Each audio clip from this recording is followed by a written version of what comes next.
Kung hindi tayo kikibo, sino ang kikibo? Kung hindi tayo kikilos, sino ang kikilos? Kung hindi ngayon, kailan pa? Ngayon na, welcome sa Kilos Kabataan. Hey guys, what's up? Good evening everyone. Magandang gabi po sa lahat ng ating mga kabataan. At syempre, welcome po sa pinakabagong show para sa kabataang Pilipino. Ako po si Jules Guiang, ang inyong host na makakasama ninyo tuwing 7 p.m. every Wednesday night po yan. Ako po isang dating TV host, isang youth leader mula sa 2030 Youth Force in the Philippines Incorporated at sa National Alliance of Youth Leaders at isang entrepreneur din po. Dito po sa show na to, pag-uusapan po natin lahat ng mga issue ng bayan na may kinalaman sa lahat ng mga kabataan. Mga kaibigan, we are live both on Now You Know Facebook page at gayon na rin sa Quarantalk Facebook page. Ayan po, so ngayong araw po, ay pinagdiriwang natin ang International Youth Day. Happy IYD po sa lahat ng mga kabataan at syempre sa lahat din ng mga youth at heart. Yan po, shout out po sa lahat ng mga youth leaders natin at mga youth advocates natin na buong linggo ay talagang busy na busy para syempre magsagawa ng kanilang mga activities in line with the International Youth Day at linggo ng kabataan. Alam niyo po, very unusual ang celebrations natin dahil usually ang mga events natin, ang mga campaigns ay ginagawa talaga natin sa mga communities or on the ground. Pero nga dahil nasa gitna pa rin tayo ng pandemya, online muna karamihan sa ating mga celebration. At syempre, dahil dyan, every week po ay mag-feature tayo ng mga trending topics sa ating mga kabataan. Dito lamang yan sa Youth Trends.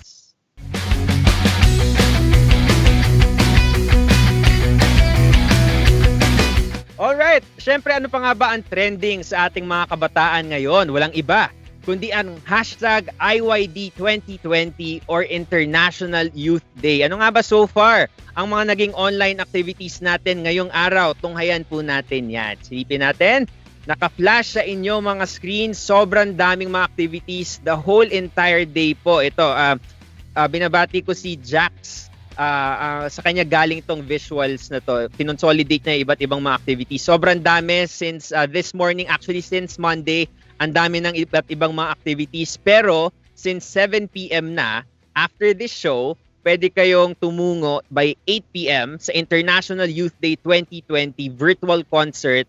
This is organized by PLDT Home and by PLDT Smart Gabay Kalikasan. And by 9 p.m., promote ko na rin yung show naming isa mamaya sa Quarantalk naman. Makakasama naman namin yung mga youth leaders from Nepal, from India, from Vietnam. Ang pinaka-topic natin dito, the youth of the Asia Pacific. And by 10 o'clock to 11:59 p.m., magaganap naman yung Hiraya, patingin sa bukas ng may ngiti. Ito po ay organized ng Youth Advocates for the Philippines, JCI Philippines at ASEAN Youth Organization and ng UNMGCY. So tatapusin natin ang International Youth Day ng isang concert. Sa mga friends po natin na nanonood ngayon, kung meron po akong mga hindi nabanggit na ongoing pa activities, i-comment nyo lang po ngayon sa pages ng Now You Know or ng Quarantalk Media para po malaman namin at ma-promote din po namin yung mga activities ninyo. At syempre, bukod pa dyan, meron pa tayong isang mainit na issue na syempre youth trends din ngayon. Ito ay walang iba kundi ang Cardema back on NYC. Okay, ayan po, kamakailan lamang ay nagulantang ang mga kabataan nang nag-comeback sa National Youth Commission si Cardema bilang isa lang naman sa mga commissioners ng National Youth Commission. Kung babalikan po natin, back in 2019, muntik na rin siyang lumusot sa Kongreso bilang isang congressman dahil nga nagwagi ang kanilang party list. Pero nasilipan sila ng technicalities dito dahil overage na. Youth at heart na lang siguro ito si Cardema. So hindi na siya pasok bilang representante ng mga kabataan. At dahil nga dyan, nag-trend si Cardema sa social media. At yun nga, at the moment, yes, back na siya sa NYC bilang isa sa mga commissioners natin.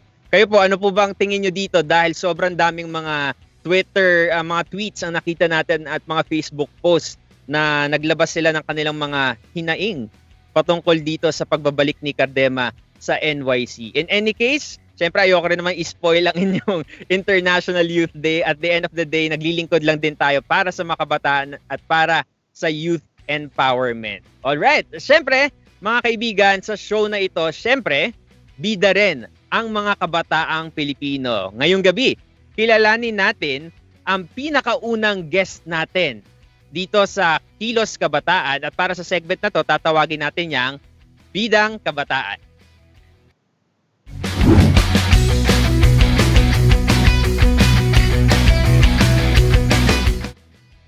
Alright, dito po sa Bidang Kabataan, ibibida natin ang ilan sa mga kabataan na may malaking impact sa ating sektor. Siyempre, dapat relevant ang kanilang ginagawa at pinag-uusapan ng mga kabataan. Ngayong gabi po, makakasama natin ang isang sikat na YouTuber. Nagsimula siya sa mga beauty vlogs, pero nag-risk siya ng mag-shift ng content to very socially relevant issues. Kaya naman, Kilos Kabataan, let's welcome Janina Vela! Hi, Janina! Tadaan! Hello po! Good evening, everybody. Thank you for joining us today. Right. Thank you for having me, Jules. Yes, Happy International Youth Day sa Happy International Youth Day. So kung ako ay mula sa millennials, ikaw naman ay mula sa Gen Z. Gen Z, opo. So yan, maraming salamat, Janina. Nako, lagi na tayo nagkukwentuhan at very accommodating ka sa mga interviews like this. Okay, so firstly, Janina, kamusta ka so far? Kasi 5 months na tayo naka-lockdown eh. Kamusta ka during this pandemic? Opo, kahapon lang, I gave my mama a haircut. Tapos bigla ako nagka-realization, hala, nasa pandemya talaga tayo, no? As in, like, it's been 5 months, humabad na talaga yung buhok ni mommy, tapos kinailangan kong gupitan. So parang, wow, parang sometimes it hits me, sometimes it doesn't. But, so far we've been okay. Really adjusting, struggling to adjust to the new normal na I haven't seen people. I used to be so extroverted. Tapos bigla akong naging sobrang introverted nung pandemic kasi, hindi ako sanay sa mga Zoom, FaceTime, yung mga LDR type relationships. So, nahirapan rin po sa connection. But in terms of workflow routine, I think I've got it down more or less. Pero yun nga, Janina, nabanggit mo yung mga Zoom meetings na ganyan, di ba? May tinatawag sila na Zoom fatigue. Kasi di ba parang whole day, nandito lang yung mga kausap mo. I mean, convenient siya kasi nasa bahay ka lang. Pero parang nakakapagod din minsan, no? Tapos nabanggit mo na yun nga, 5 months na tayo. Hindi ko alam kung minsan mabilis ba yung mga araw o mabagal. Tapos per months na in a few. Oh no! Yun po talaga yung hope ko. I was like, Lord, I don't want to have a COVID Christmas. Parang ang lungkot yun. Yeah, Zoom fatigue is so real. Kasi walang exchange of energy, of excitement, of anything. So it's like you're always just talking to a screen or to a camera the whole day. So mapapagod ka talaga. I mean, imagine Halloween and Christmas na nasa screen ka lang, di ba? Nagtatakutan kayo, nasa screen lang. Yung trick or treat, ano yung treats mo? Wala. Papadala Papadala lang ng mga GCash, ganun. Oh. Okay, punta na tayo dun sa pinaka-topic sa'yo, Janina. Nabanggit ko nga kanina na balikan natin yung vlogging story mo.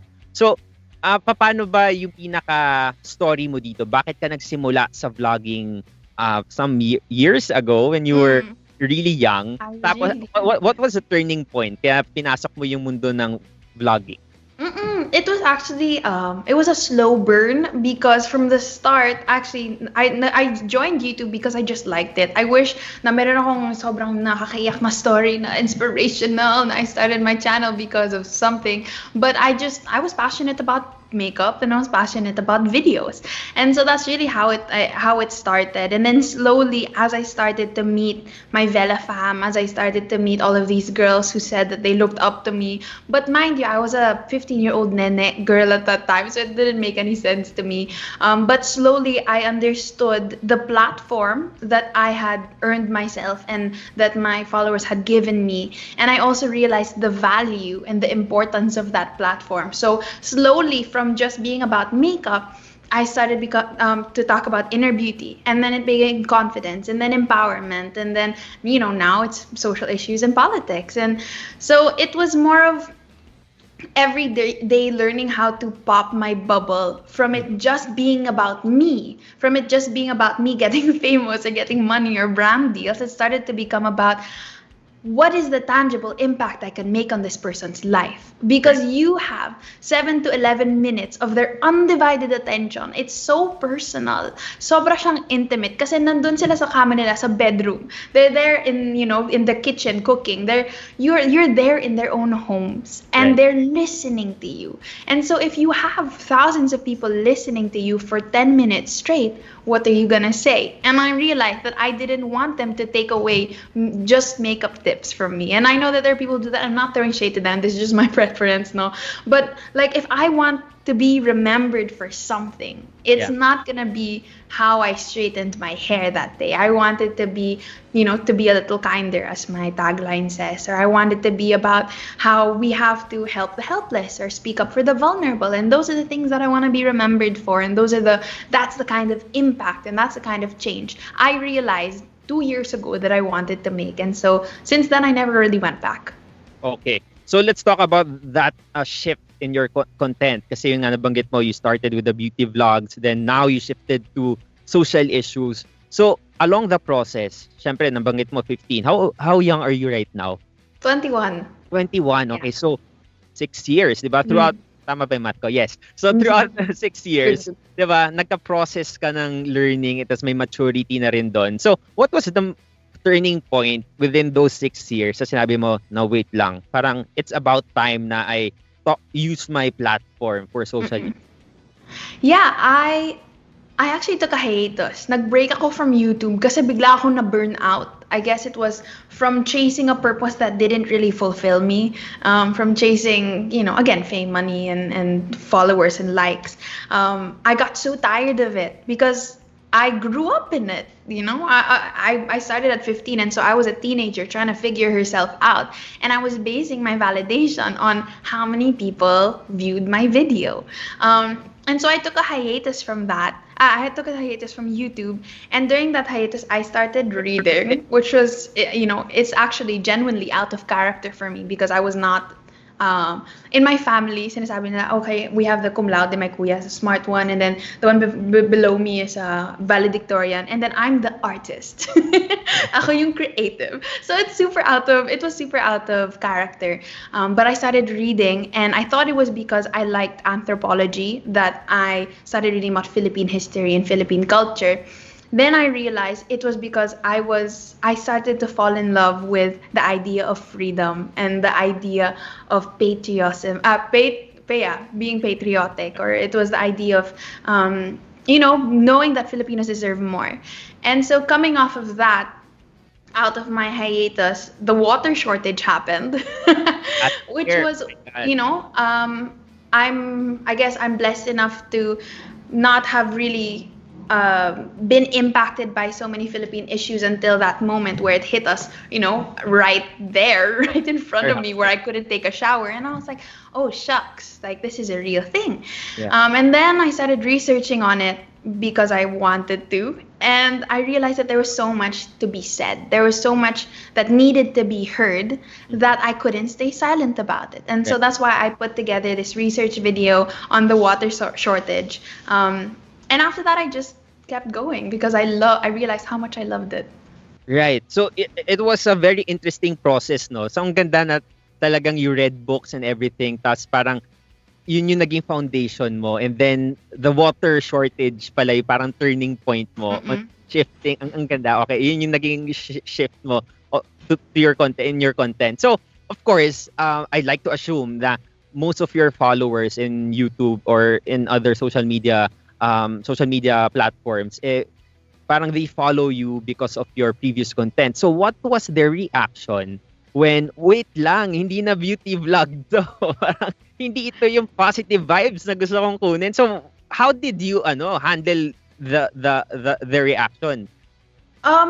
Fortunately, most of them were very, they're very proud of me, and I'm glad because as I grew as a person, I wanted my channel to grow with me, and I also wanted my followers to grow with me as well. So the girls who followed me when they were like senior high school, now they're in college, and so most of them were proud of me and very supportive. But syempre, may mga, bakit ka nagpo-politics? Parang hindi ito yung sinubscribe kong channel. Parang mag-good vibes ka na, wala kang alam sa politics. I keep your mouth shut na lang. And there's so much of that. And which is actually the argument that I want to end with my videos. Because, they always say, oh, you're just a beauty vlogger. Don't talk about politics. And I'm like, no. I'm a beauty vlogger, but before I was a beauty vlogger, I was a Filipina citizen. Before I was a singer, I was a Filipina citizen. Before I was a host, before I was a motivational, all of these things, I was born as a Filipina citizen. And so I have a right to talk about these things. And so I started this series on my channel called Trendsetter. And it's much like this, talking about youth trends and for me, the things that matter to me, which is both pop culture and both politics, because I believe that they can be in the same conversation. We can normalize that, character arc of a beauty vlogger turning politics or being interested in both. It doesn't mean I don't like makeup anymore. It just means that I am interested in politics too.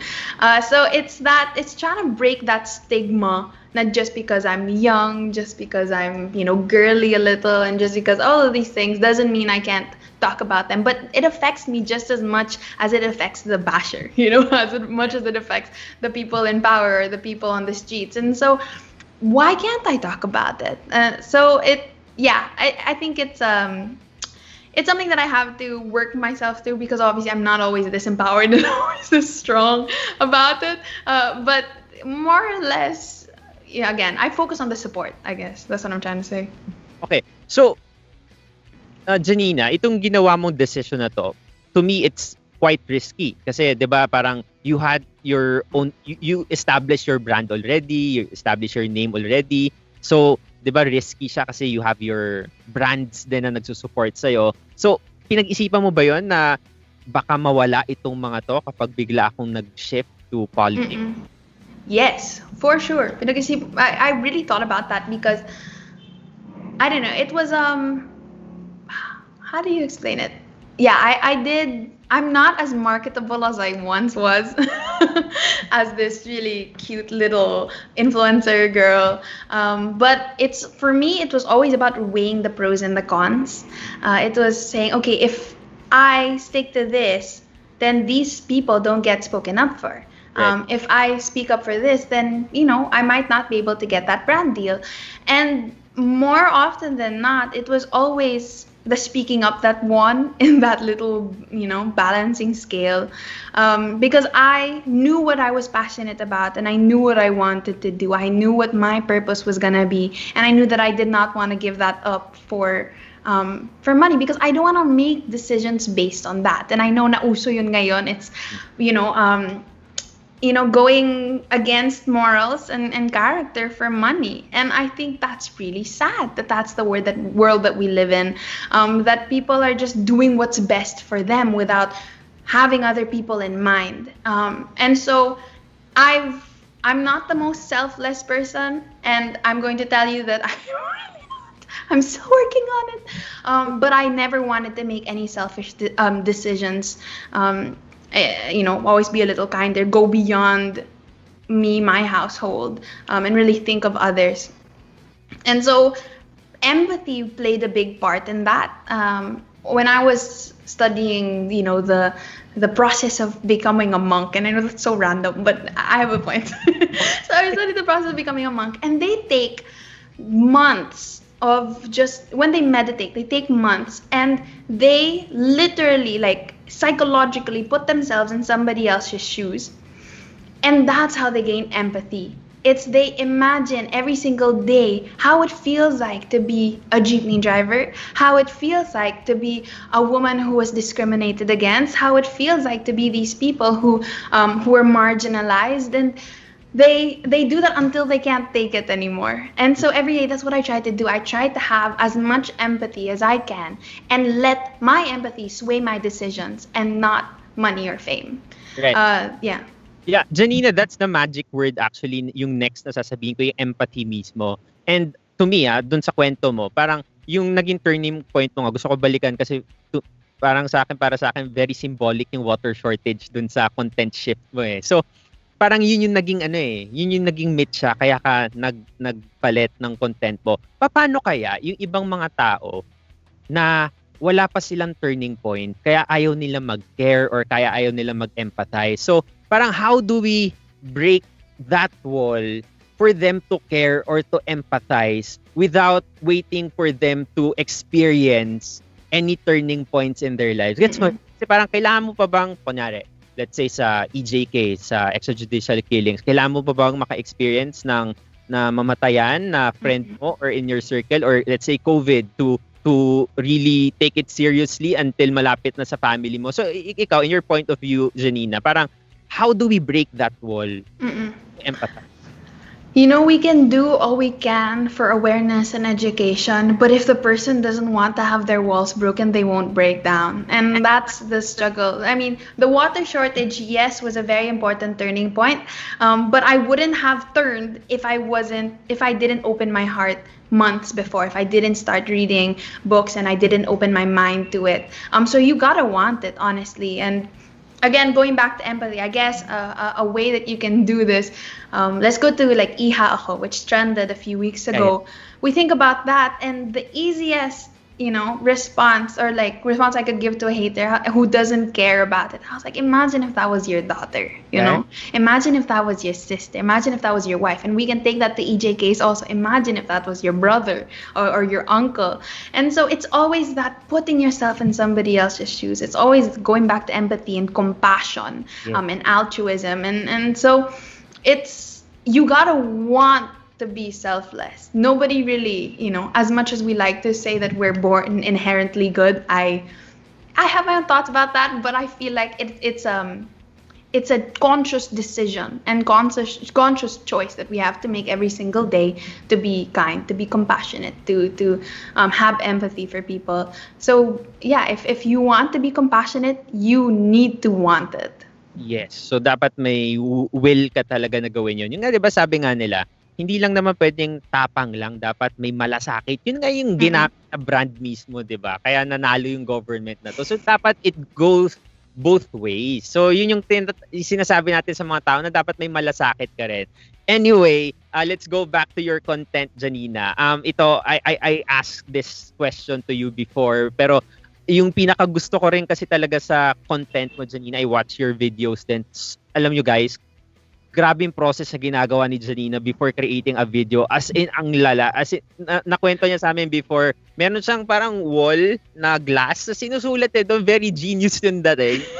Wala na lang numbers yung ilalagay niya. Pero anyway, may ganun siyang process. She interviews people. She asks questions basically sa mga experts mismo. So, in this time, Janina, na when you Google, tapos kahit pa mali yung iniisip mo, may lalabas na source na magmumukhang tama yung iniisip mo kahit mali. So, how do you determine kung ano yung the truth? Yung capital truth talaga in this time na super daming propaganda na lumalabas online. So, what's your process to determine na ito yung tama? Ito yung basic natin. Actually, dati akala ko myth yung mga biased sources. I was very naive when I started. I was just going to whatever news site and just basing it on that single article. But I think it starts with reading as much as you can and going to as many sources as you can. And that's the only way that I realized that, oh my gosh, biased pala si Toot, or like, oh my gosh, this person is on the left or this person is on the right. And so it's opening your mind and not closing it until you have all of the facts, until you've heard all of the sides. Right. And also not basing it on Twitter and infographics even. I love infographics with all of my heart. They make it so easy, but they also make it so easy to be swayed to one side that fast. Because if you think about it, this person who read that infographic, they already have an internal bias. I call them internal filters, where you have your own past, you have your own, reasons why you look at the world this way, and they read these facts, this legal document, and then they made that infographic that already had bias, that will already have bias for the artist, and then that artist will post it, and then somebody who will repost it has also internal biases. And so don't go to infographics about I mean, they're good if they're just basically numbers and facts, but the ones that sway, those are hard to know if they're truthful or not. So I like to go mismo sa mga legal documents, mismo sa mga to the facts straight, and then form my opinions from the facts. I never form opinions from somebody else's opinions. I never form my opinions on somebody else's words or because again, I don't want to just layer different biases on one another. I want what I say to be what I want to say. And so then talking to other people is also very important. Again, learning from all of the sides, different voices, different contexts. The context of a lawyer, the context of a businessman, the context of a youth, no, of a teacher. Yeah, so that you'll really understand where everybody is coming from, and then form your opinion after that. Right. Alam mo, may isang politician nga from the US, ang sabi niya, I forgot the name, pero ito yung sinabi niya, we are entitled to our own opinions, but we are not entitled to our own facts. Okay? Magkaiba yun eh. Magkaiba yung facts sa opinion. So anyway, yun yung maganda. Yun yung message na kailangan natin i-send across sa mga kababayan natin na it's a process. Hindi pwedeng surface level lang tapos tatanggapin mo na agad na yun na yung truth mismo. Okay. So in your industry, Janina, syempre right now we all have the access na to phones, to create content, especially now na puro online na lahat. I know you couldn't speak on behalf of them, pero for influencers and aspiring influencers, if that's the right term, aspiring influencers, does it matter that they also use their influence or reach to educate their followers? Well, for sure, like answering that question straight on, of course it matters. I think I can never really speak, again, like what you said, I can never really speak for an influencer, their own reasoning as to why they choose to speak up, choose to be silent. But I think my own hope is that they realize, like what I mentioned, kanina, the value and the importance of what they were given and what was entrusted to them. And what was entrusted were these men and women who look up to them and who listen to them. And so when you think about it that way, I always ask myself, does this add value to this person's life? Does this, what kind of change is this making? What kind of impression is this leaving? And, you know, I have nothing against makeup and comedy, because after I read a political book, I'm going to watch a comedy thing to entertain myself, or I'm going to watch makeup vlogs because I want to learn how to do better makeup. And so I think everybody has their own has their own purposes, and we can't really force anybody to speak up if they don't want to.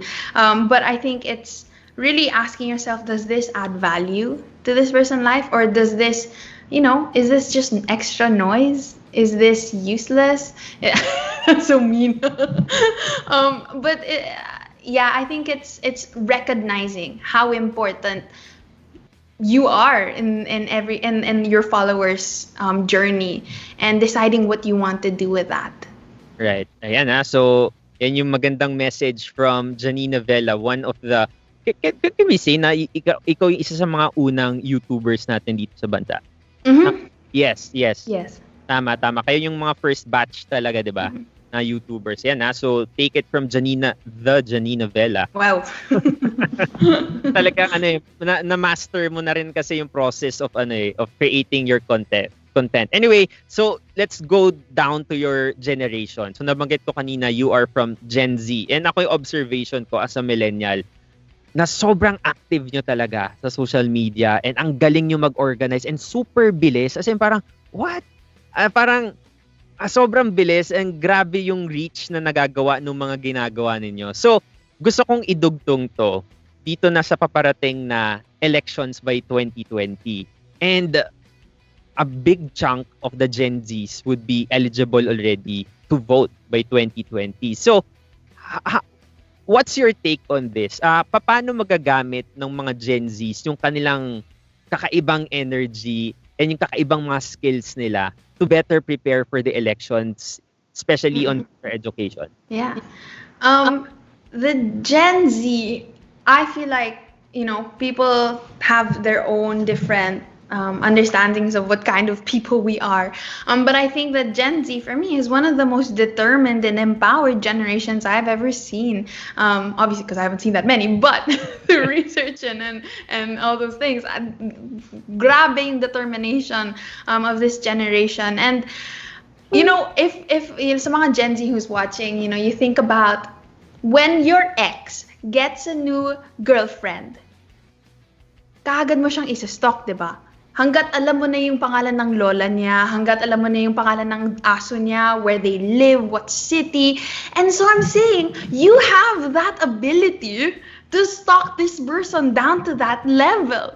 And so that is for you and for your peace of mind to know if you're prettier than her or whatever. But imagine if you use those same abilities to realize and to determine which political leader is fit to lead their country to a better nation, to lead their country into I guess to an incline, or to, I don't know. It frustrates me that we see that Gen Zs think that they don't have the power to do it, or they don't have the skills to be political, or to educate themselves, or to be knowledgeable. And I'm like, girl, you know the childhood home of Taylor Swift. I was like, you know where your favorite celebrity goes to coffee for, or you know what their favorite song is. And if we utilize that same skill set for determining, again, who you think has a good moral judgment, who has good character, and who we can trust to care for our communities and to care for our nation, if you use that same ability,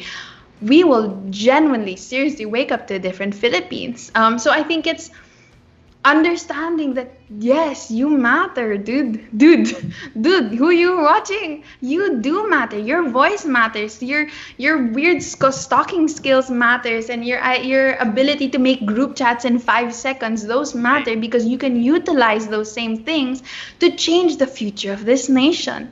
And I think it's understanding that slowly, that we do have a say on who leads us, and we do have a say on how they lead us, and that's democracy and its basic core. And like, you can, people are so, K-pop people are crazy. I love them. They just, anytime somebody does something, they just trend it on Twitter that fast, and I'm like, that's amazing. How did you do that? And I'm like, you can do the exact same thing. Remember what they did dun sa Trump? Oh my gosh. Right? Oh, that's a perfect example. Like, you think about how Trump wants to shut down TikTok because they were messing with his campaigns. Yeah. And so do you not understand the power this generation has to bully a president into shutting them down? I think that's amazing. Sorry, I'm not it's just that's the power actually of your generation, of Gen Z. Kasi kanina sa isang webinar na hinost ko, parang millennials kasi kami lahat. Tapos parang initially, parang we don't understand. Parang ba yung TikTok na yan? Parang ang kukulit lang. Pero yung iba kasi, ginagamit nila yung TikTok nila to talk about things, talk about social issues din, which is good. Ito may babanggitin lang ako na data from COMELEC. Sabi ni Commissioner Rowena Guanzon, attention to young voters below 40 years old. So kasama millennials din dito. 32.9 million or 53.23% of the voting population.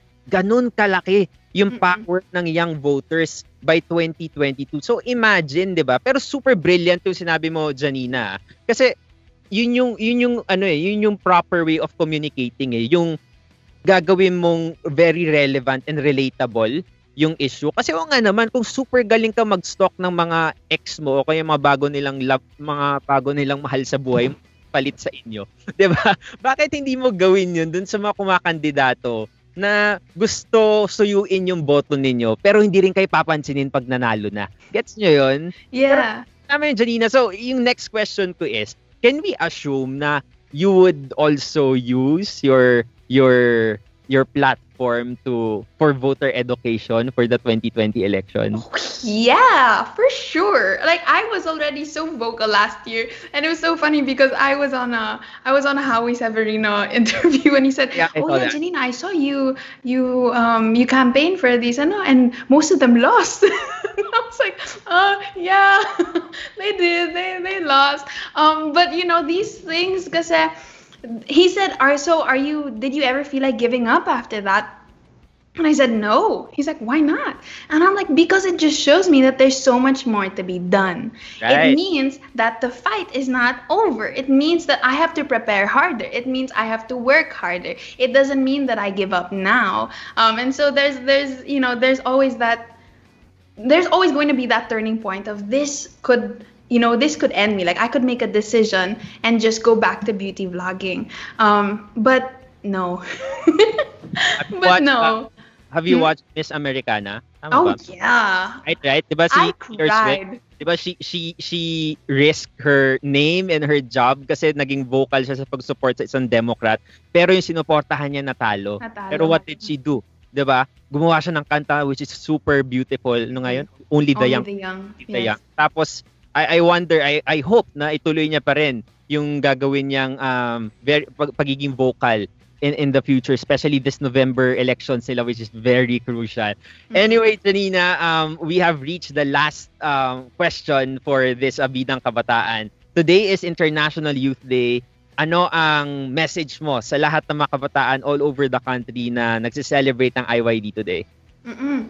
I think bouncing off of what we were just talking about, I want to say that there's always going to be something so unique that only you can offer to the world. And it doesn't have to look like what I'm doing. It doesn't have to look like what Jules is doing. It doesn't have to look like what anybody is doing because it's unique to you. And I feel like if you withhold that from the world, that's sayang. And so I hope that you realize how much your voice matters, because in 2019 only 30% of the voters were in the younger demographic, in which it's supposed to be 50, and so there's 20% who wasn't standing up yet. And so I'm talking to you, if you have not voted, you have to vote.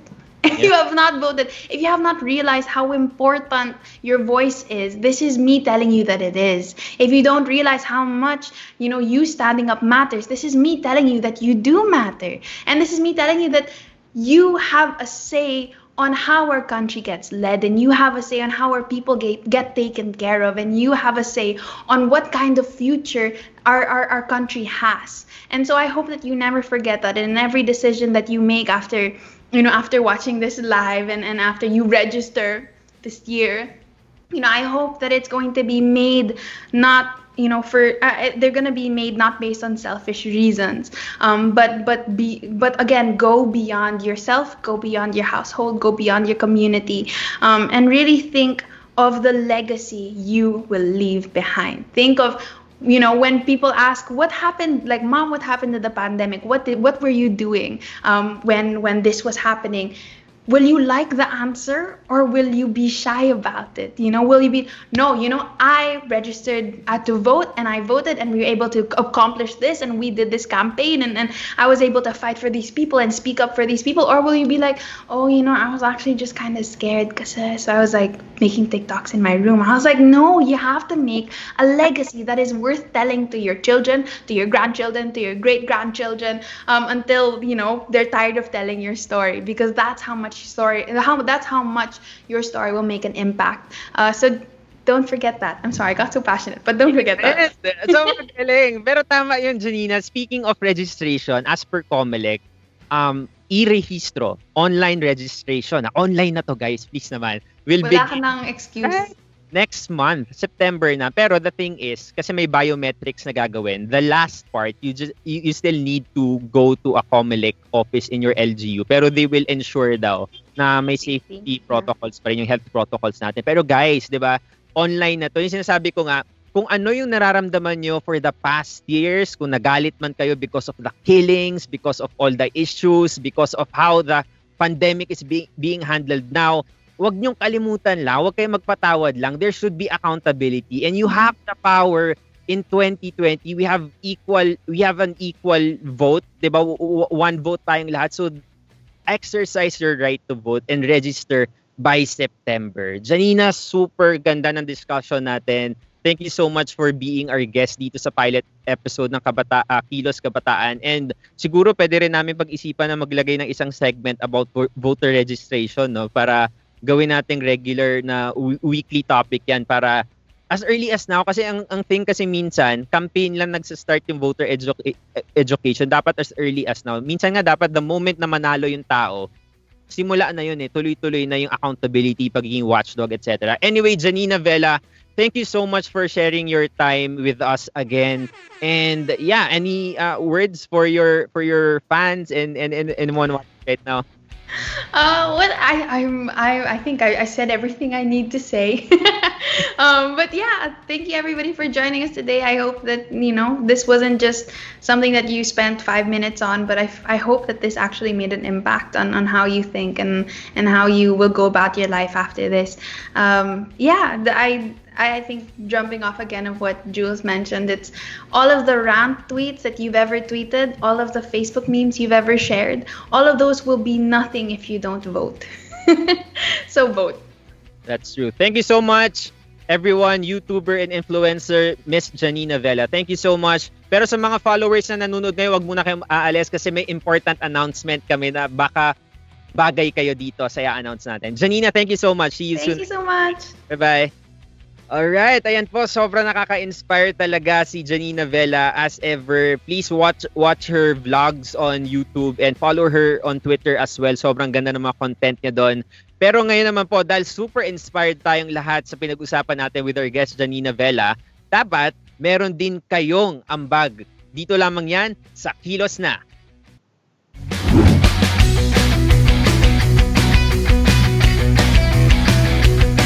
Dito po sa Kilos Na, i-feature natin ang ilang mga initiatives ng mga youth organizations at iba-ibang mga grupo. Pero para sa Kilos Na segment tonight, mayroon po kaming ilo-launch. Ito po ang search for our co-host sa show na ito. Kasi baka naman maumay kayo sa akin every week. So dapat may kasama akong isa. Kung akong millennial, dapat meron tayong isa pang kasamang Gen Z naman. So ito po yung mga qualifications natin. Makikita nyo po sa screens ninyo ngayon. Dapat po Gen Z. Pero ang edad po natin dapat ay 18 to 25 years old. Well-versed on social issues and current events. Dapat po ay critical thinker ka. And of course, with public speaking and hosting skills. Preferably, may track record on youth leadership or a current member of a youth organization. And lastly, preferably with significant following on social media and online following, especially among the Filipino youth. So meron po tayong criteria dito. 30% for hosting skills, kasama dito yung voice, presentation, enunciation, clarity of thought, appeal, and rapport. Think of Janina Vela levels. 40% for awareness on socio-political issues and critical thinking, and 30% for leadership and influence, for a total of 100%. Okay? So this search will run for the entire month of August. And by September, makakapili na po tayo ng Kilos Kabataan Gen Z host. So, abangan nyo po sa mga pages ng Now You Know at ng Quarantalk Media ang mga detalye patungkol po sa search na ito. So, please spread the word. Kung sa tingin nyo ay ikaw ang karapat-dapat na maging Gen Z host ng Kilos Kabataan, abangan nyo lang ang mga detalye dito sa Now You Know page and of course sa Quarantalk Media. Alright! Okay, ang bilis ng oras. Diyan po nagtatapos ang ating pilot episode ng Kilos Kabataan. Siyempre, muli pasalamatan natin ang kaninang guest natin, walang iba kundi si Miss Janina Vela. And mamaya pong 9 p.m, makakasama ko naman po, share ko lang, Quarantalk, ang ilang mga youth leaders at SDG advocates ng Asia Pacific. Co-hosted yan, siyempre, ng ating birthday girl, walang iba kundi si Eya Antonio. Happy birthday, Eya!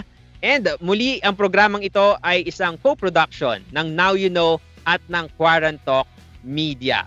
Kabataan, tayo ang kikibo. Kabataan, tayo ang pag-asa. See you ulit sa susunod na Wednesday at 7 p.m. dito sa Kilos Kabataan. Follow me on Twitter and Instagram at Jules Guiang. Ako po, si Jules Guiang at hatid namin ang mga daldalang walang curfew. Usapang di nala-lockdown, Now You Know.